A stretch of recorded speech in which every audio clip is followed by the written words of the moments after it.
Hello everybody, this is Raju. Welcome to you all in my YouTube channel education purpose. Students, आज के इस video में हम लोग जानेंगे आंग्ल मराठा युद्ध के बारे में, जो कि वेरी इंपॉर्टेंट है। आपके सेमेस्टर 5 हिस्ट्री ऑनर्स डीएससी 1 का पेपर है ये। ठीक है दोस्तों, तो डीएससी 1 में ये कई बार पूछा जाता है और कई बार पूछा जा भी चुका है, इसलिए ये बहुत इंपॉर्टेंट है हमारे लिए। तो चलिए आज के इस वीडियो में हम लोग समझेंगे आंग्ल मराठा युद्ध।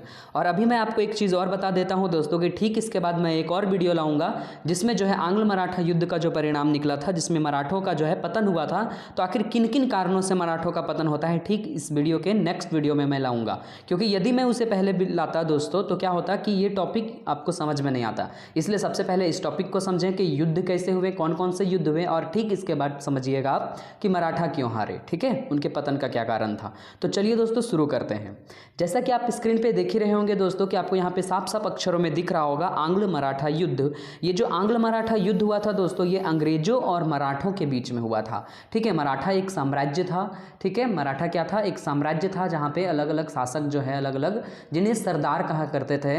ठीक है, तो ये इतिहास की काल की महत्वपूर्ण घटना है। तो इसमें कितने युद्ध हुए थे, इन सभी चीज़ों को हम लोग विस्तार से इसमें जानेंगे। तो सबसे पहले मैं आपको एक ब्लैंक पेज में समझाने का प्रयत्न करता हूँ, क्योंकि इतिहास को जो है दोस्तों हम लोग रटते नहीं हैं, समझते हैं। तो चलिए दोस्तों समझते हैं।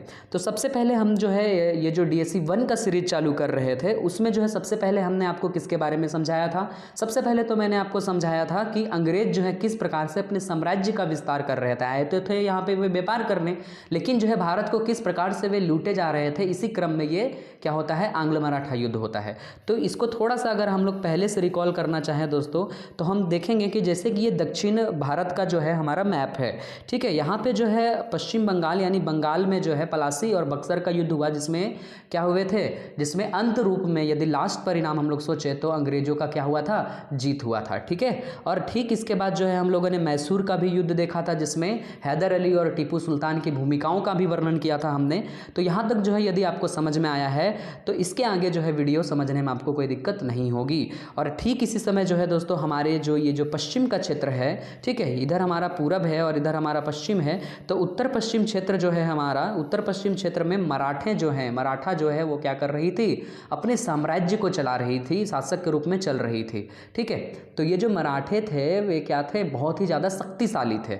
तो जब अंग्रेजों ने मैसूर को लूटा तो उनका मन था कि हम जो है अपने जो साम्राज्य का जो विस्तार कर रहे हैं, इस नीति को आगे बढ़ाएंगे। लेकिन अंग्रेज जो है बहुत चतुर थे, चालाक थे। वे क्या करते हैं, डायरेक्ट इन पर हमला नहीं करते हैं। वे जो है एक मौके की तलाश में रहते हैं कि हमें किसी भी प्रकार से मौका मिले। जब मराठा क्या होंगे, मराठा जो है वहाँ के जो सरदार हैं वे क्या होंगे, कमज़ोर होंगे, तो हम जो है उन पर आक्रमण करेंगे या फिर विद्रोह करेंगे, और इस प्रकार से जो है जो मराठा साम्राज्य है उसको हम लोग लूटेंगे। और कहीं ना कहीं ऐसा मौका उनको मिलता है दोस्तों। तो हम लोग जो है इस वीडियो में उसी चीज़ को एकदम ब्रीफ में समझेंगे कि अंग्रेज जो है किस प्रकार से मराठा साम्राज्य को लूटने के लिए मराठों से किस प्रकार से संबंध करते हैं, यानी मराठों से किस प्रकार से युद्ध करते हैं। इसी की विस्तृत जानकारी आपको इस वीडियो में मिलने वाली है। तो बने रहिएगा इस वीडियो में। ये थी हमारी पृष्ठभूमि आपको समझ में आई। इसके पीछे और सारी कहानी है जिसको हम जो है नोट्स के माध्यम से आपको समझाने का कोशिश करेंगे। ठीक है, इसमें हुआ ये था दोस्तों कि पहले आप ये जान लो कि मराठा जो है, मराठा जो साम्राज्य था हमारा, ये जो हमारा उत्तर पश्चिम का जो साम्राज्य है, जो मराठा साम्राज्य है, इसमें छोटे छोटे प्रांतों में ये बटा हुआ था, छोटे छोटे क्षेत्रों में, छोटे बड़े क्षेत्रों में बटा हुआ था, जिसमें सरदार जो यहाँ के जो चीफ हुआ करते थे ना, जो यहाँ के मेन हुआ करते थे, जो मुख्य होते थे, उनके सरदार कहते थे। क्या कहते थे, सरदार कहते थे। ध्यान दीजिएगा, इन्हें क्या कहते थे, सरदार। ठीक है, तो चार जो है एक प्रकार से ऐसे सिंधिया, होलकर, गायकवाड़ और भोसले, ये जो है अलग अलग क्षेत्रों पर, जैसे कुछ जो है इंदौर, कुछ जो है बड़ोदरा, कुछ जो है अलग अलग नागपुर जैसे क्षेत्रों में अपना जो है शासन चला रहे थे। और ठीक इनके ऊपर जो है सबसे ऊपर जो है पेशवा हुआ करते थे। ठीक है, क्या हुआ करते थे, मराठा साम्राज्य हम लोग समझ रहे, पेशवा जो कि कहाँ थे, पुणे में, जो कि इस जगह पे है। ठीक है, तो पेशवा जो है सबसे मेन हुआ करता था, कह सकते हैं हम लोग प्रेसिडेंट। ठीक है, कह सकते हैं जैसे कि एक प्रकार से हम लोग के राष्ट्रपति हमारे देश के लिए, उसी प्रकार से मराठा साम्राज्य के लिए क्या है, पेशवा जो थी ना, पेशवा जो थी, पेशवा का जो पद हुआ करता था वो बहुत ज़्यादा ऊंचा हुआ करता था। ठीक है, तो ये जो पेशवा हुआ करते थे वो कहाँ रहते थे, इनको कहाँ बांटा गया था, पुणे में। जो क्या करते थे, सभी सरदारों को क्या करती थी, कंट्रोल करती थी। जो सिंधिया, होलकर, गायकवाड़ और भोसले है ना, उनको क्या करती थी, कंट्रोल करती थी। तो आप ध्यान दीजिएगा, पी से क्या होता है, पेशवा, पी से क्या होगा, पुणे, और पी से क्या होगा, कह सकते हैं हम लोग प्रथम, है ना, यानी कि क्या था ये बहुत ही मेन था, यानी कह सकते हैं इनकी पोजीशन। तो पुणे पेशवा पोजीशन प्रथम, तो पी से सब कुछ होता है, तो आप याद रखिएगा पेशवा बहुत क्या था, ऊंचा पद हुआ करता था। ठीक है, तो हम लोग चलिए इसको समझते हैं कैसे इसका नोट्स आपको बनाना है, कैसे एग्जाम में लिखना है। सबसे पहले आप लिखेंगे दोस्तों, भारत के इतिहास में 3 आंग्ल मराठा युद्ध हुए हैं। कितने आंग्ल मराठा युद्ध हुए हैं? 3 आंग्ल मराठा युद्ध हुए हैं। आंग्ल यानी कि अंग्रेज, ब्रिटिश ईस्ट इंडिया कंपनी जो यहाँ पे क्या कर रही थी, शासन कर रही थी, तो अंग्रेज थे, और जो है दूसरी तरफ कौन थे, मराठा थे। इसमें तीनों आंग्ल मराठा युद्ध का जो है आप ईस्वी याद कर लेंगे, सन 1775 से लेकर सन 1782 प्रथम आंग्ल मराठा युद्ध हुआ था दोस्तों। इसमें कौन क्या क्या चीज़ें थी अभी हम लोग बताने वाले हैं, पढ़ने वाले हैं साथ में। अगला है द्वितीय आंग्ल मराठा युद्ध जो 1803 से 1806 तक जो है चला था। इसमें क्या क्या चीज़ें हुई थी इसके बारे में भी हम लोग विस्तृत में जानेंगे। उसके बाद तृतीय आंग्ल मराठा युद्ध हुआ था सन 1817 ईस्वी से लेकर सन 1818 ईस्वी तक हुआ था दोस्तों। ठीक है, तो इस चीज़ को भी जो है हम लोग इसमें समझने वाले हैं। ठीक इसके नीचे आप लिखिएगा दोस्तों, ये जो युद्ध हुआ था किनके किनके बीच हुआ था, अंग्रेजों और मराठों के बीच हुआ था, ये तो आपको समझ में आ ही चुका होगा। इसमें कुछ बिंदु जो है हम लोगों ने क्या सीखा, यहाँ पे मैंने बिंदु के रूप में इसको जो है दिखाने का प्रयत्न किया है। सबसे पहले सीखा कि भारत के इतिहास में 3 आंग्ल मराठा युद्ध हुए हैं, जो कि सन 1775 से लेकर 1818 तक हुए हैं। तीनों का जो है शुरू से लेकर अंत तक का पूरा काल लिखा हुआ है, बीच में गैपिंग है उसको छोड़ा गया है। ठीक है, तो आप पहला और लास्ट याद कर लेंगे, जिसको एक पॉइंट के रूप में आप लिख सकते हैं। ठीक है, चतुराई के साथ आपको पॉइंट बनाना है। उसके बाद तीसरा पॉइंट जो यहां से निकल कर आया, ये निकल कर आया कि ये जो युद्ध हुआ था ब्रिटिश सेनाओं और मराठा महासंघ के बीच हुआ था। किसके बीच हुआ था? ब्रिटिश सेना, कहने का मतलब है अंग्रेजों और मराठों के बीच हुआ था। उसके बाद दोस्तों यहाँ पे क्या है, इन युद्धों का सबसे अंतिम रूप से यदि हम लोग परिणाम देखें, जो 3 आंग्ल मराठा युद्ध हुए उनमें सबसे लास्ट परिणाम ये निकला कि मराठा जो महासंघ था उसका पतन हो गया। ठीक है, और ये जो पतन हुआ तो एक प्रकार से कह सकते हैं मराठा महासंघ का तहस नहस, यानी उसका विनाश हो गया। ठीक है, तो इसकी पृष्ठभूमि को थोड़ा समझते हैं दोस्तों कि कैसे युद्ध होना शुरू हुआ, आखिर इसके पीछे क्या कारण था। हम लोगों ने मैप की सहायता से देखा कि किस प्रकार से अंग्रेज मैसूर जो हैदर अली टीपू सुल्तान को हराता है, उसके बाद मराठा की ओर बढ़ते हैं, तो बहुत ही चतुराई के साथ बढ़ते हैं। लेकिन इसके पीछे और कोई पृष्ठभूमि थी क्या? हाँ दोस्तों थी, चलो इसको समझते हैं। आप ये ध्यान दीजिएगा, सन 1775 में युद्ध शुरू हुआ, लेकिन इसके ठीक पहले कुछ सालों पहले सन 1773 ईस्वी में रघुनाथ राव, इस नाम को आप याद रखिएगा, बहुत इंपॉर्टेंट है। ठीक है, ये एकदम भी भूलना नहीं है। आप पेन से कॉपी में क्या कर ले, रघुनाथ राव का नाम लिख ले। तो ये जो रघुनाथ राव था दोस्तों, वो क्या कर गया था, अपना ही जो है भतीजा जिसका नाम था नारायण राव, याद नहीं रखिएगा कोई दिक्कत नहीं, लेकिन रघुनाथ आपको याद रखना है कि रघुनाथ राव ने अपने ही भतीजा का हत्या करके क्या बन गया, पेशवा बन गया। क्योंकि अभी हमने समझाया था दोस्तों कि पेशवा क्या हुआ करता था मराठा साम्राज्य में, मराठा साम्राज्य में बहुत ही ऊंचा पद हुआ करता था, जो कहाँ स्थापित था, पुणे में था। वो क्या करता था, सभी सरदारों को कंट्रोल में करता था। सरदार कौन होते थे? सरदार होते थे जो मराठा साम्राज्य छोटे छोटे हिस्सों में बटा हुआ था ना, तो वहाँ का जो मुख्य होते थे वे सरदार होते थे। सबसे ऊपर पेशवा, तो पेशवा जो है उसको लूटने की, उसकी जो पद थी, उसकी राजगद्दी थी, उसको छीनने की कोशिश हो रही थी, जिसमें रघुनाथ राव जो है बाजी मार लेता है। ठीक है, लेकिन आगे आप लिखिएगा क्या, परंतु कुछ ही समय तक जो है वह पेशवा रहता है। लेकिन क्या होता है, बाद में नारायण राव की विधवा ने अपने बेटे, देखिए नारायण राव को तो मार दिया गया ना, उसका जो भतीजा था, लेकिन इसका जो विधवा जो पत्नी रही, उसका जो बेटा था माधव राव नारायण राव। ठीक है, क्या नाम था, माधव राव नारायण राव। नाम याद नहीं है, कोई बात नहीं, सिंपल सी बात है कि रघुनाथ राव के जो भतीजा है, उसकी पत्नी जो कि विधवा हो चुकी, उसने अपने बेटे को क्या किया, क्या है, नाना फडणवीस की मदद से, ये भी नाम याद रखिएगा, नाना फडणवीस। ठीक है, फडणवीस, ठीक है, फडणवीस होता है, कहीं कहीं अलग अलग नाम लिखे गए हैं। ठीक है, तो ये जो फडणवीस होता है, ठीक है, तो उसकी मदद से क्या करता है, वो राजगद्दी पर बैठ जाता है। यानी कि हेल्प करने वाला कौन, इसको नाना फडणवीस। ठीक है, अब रघुनाथ राव की तो राजगद्दी छीन गई। अब रघुनाथ राव क्या होगा, पागल हो जाएगा, क्योंकि इसकी पोजीशन गई ना, पेशवा की पोजीशन गई। अब ये क्या करेगा, रघुनाथ राव क्या करेगा, अंग्रेजों से हेल्प लेने जाएगा। सिंपल, अब जब अंग्रेजों से हेल्प लेने जाएगा, अंग्रेज तो इसी मौका में थे ना, वो बहुत ही चतुराई के साथ क्या करते हैं, के साथ संधि कर लेते हैं। क्या कर लेते हैं,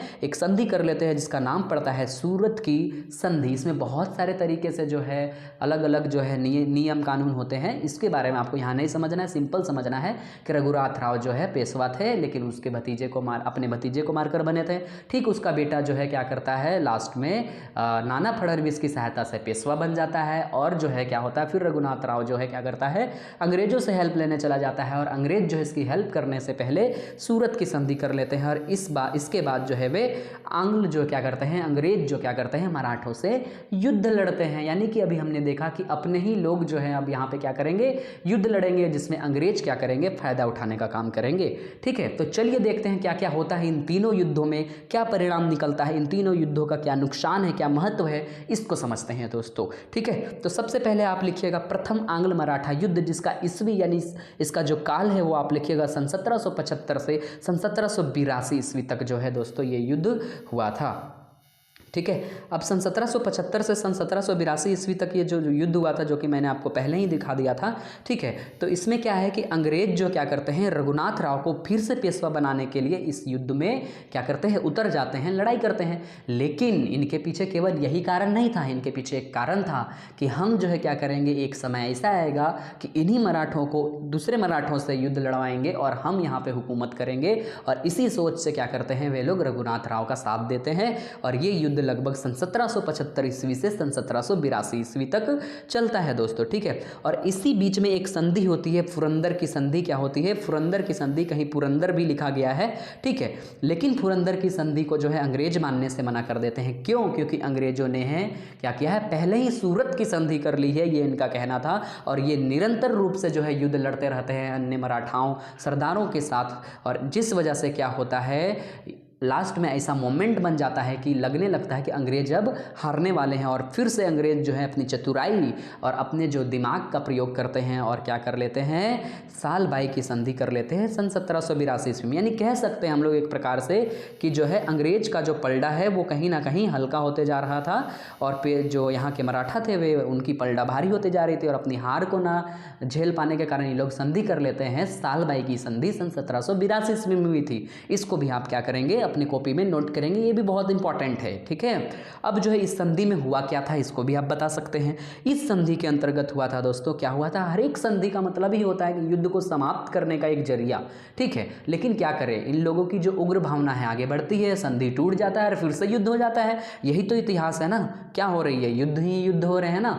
तो क्या करते हैं, अब इस संधि के अनुसार जो अंग्रेज थे वे क्या करते हैं, रघुनाथ राव की मदद करने से मना कर देते हैं। और जब इस संधि की वजह से मना कर देते हैं, लेकिन एक चीज होता है कि 25,000 मासिक पेंशन देने के लिए वे लोग क्या कर जाते हैं, मान जाते हैं।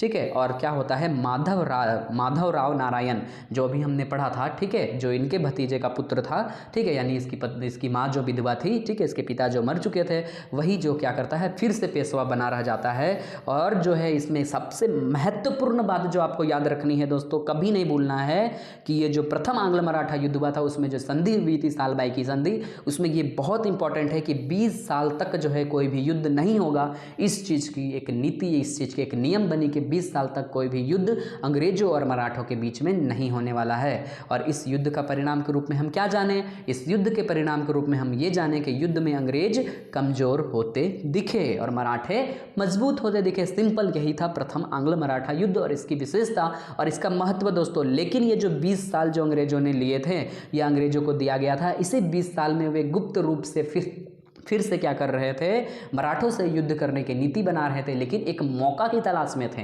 डायरेक्ट इन पर हमला नहीं कर सकते थे क्योंकि मराठा भी बहुत ही शक्तिशाली, बहुत ही पावरफुल एम्पायर था। ठीक है, तो ये था प्रथम आंग्ल मराठा युद्ध। अब हम लोग समझेंगे दोस्तों द्वितीय आंग्ल मराठा युद्ध। ठीक है, तो जैसा कि आपने प्रथम आंग्ल मराठा युद्ध में देखा, ठीक उसी प्रकार से उसमें क्या हुआ था कि जो है हमारे माधवराव नारायण को किसने जिताया था, किसने पेशवा बनाने में मदद की थी, नाना फडणवीस ने। ठीक है, अब क्या होता है दोस्तों, सन 1800 ईस्वी में, हालांकि ये युद्ध जो हुआ था 1803 से 1806 में हुआ था, लेकिन ठीक इससे पूर्व यानी कुछ ना कुछ तो घटना होती है ना, उसके बाद ही तो युद्ध की एक प्रकार से प्रकृति बनती है। ठीक है, तो क्या होता है ना कि 1800 ईस्वी में नाना फडणवीस, वही नाना फडणवीस जिसने क्या किया था, हमारे माधवराव नारायण को पेशवा बनने में मदद किया था, उनकी मौत हो जाती है। ठीक है, और उनकी जब मौत हो जाती है तो इसके बाद मराठाज के अंदर जो है, मराठाओं के अंदर क्या होता है, भ्रष्टाचार, लड़ाई, भेदभाव, यानी मराठों के अंदर जो है एक प्रकार से एक फूट पैदा हो जाता है, अपने आप में ये लड़ने लगते हैं। और जिसके कारण क्या होता है, मराठा साम्राज्य अब जो है पेशवा, सिंधिया, गायकवाड़, होलकर, भोंसले, ये सब अलग अलग जो है ये में बढ़ जाता है, अलग अलग हिस्से में बढ़ जाता है, और जिसके कारण अलग अलग सरदार बढ़ जाते हैं। और लास्ट में क्या होता है, होलकर जो है दोस्तों, इंदौर जो हमारे मध्य प्रदेश के आसपास के एरिया है, ठीक है, तो इंदौर जो है दोस्तों, होलकर के बाजीराव द्वितीय को हटाने में क्या करता है, पुणे में पेशवा हाँ सॉरी दोस्तों, क्या है, पुणे में क्या करता है, पेशवा बन जाता है। कौन, बाजीराव द्वितीय। अब इसको आप याद रखिएगा, यानी कि बाजीराव द्वितीय जो है क्या करता है, उसको हटाकर होलकर क्या करता है, पेशवा बन जाता है। अब ये क्या करेगा, अब बाजीराव द्वितीय भी अंग्रेजों का सहायता लेगा, हम लोग आगे देखेंगे।